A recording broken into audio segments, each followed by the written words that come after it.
আসসালামু আলাইকুম বন্ধুরা, সবাই কেমন আছেন? দেখুন, সে রান্নাঘরে যেই আসুক এসে বসে থাকবে। মিনা কিন্তু আসে না। ওকে খাওয়াই দিয়েছি একটু আগে। সেখানে আমি যতক্ষণ রান্নাঘরে থাকবো সে রান্নাঘর হয়ে বসে থাকবে। আর মাছ কাটলে তো আলহামদুলিল্লাহ মাঝখানে সে থাকবেই। এরকম দুষ্ট কার আছে দেখুন তো? ছেলে বাবু দুষ্ট কার আছে দেখে আমাকে জানাবেন।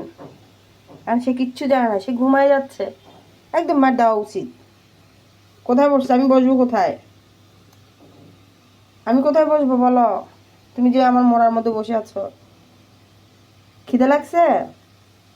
খিদে লাগছে? কথা বলো। খিদে লাগছে নাকি তোমার?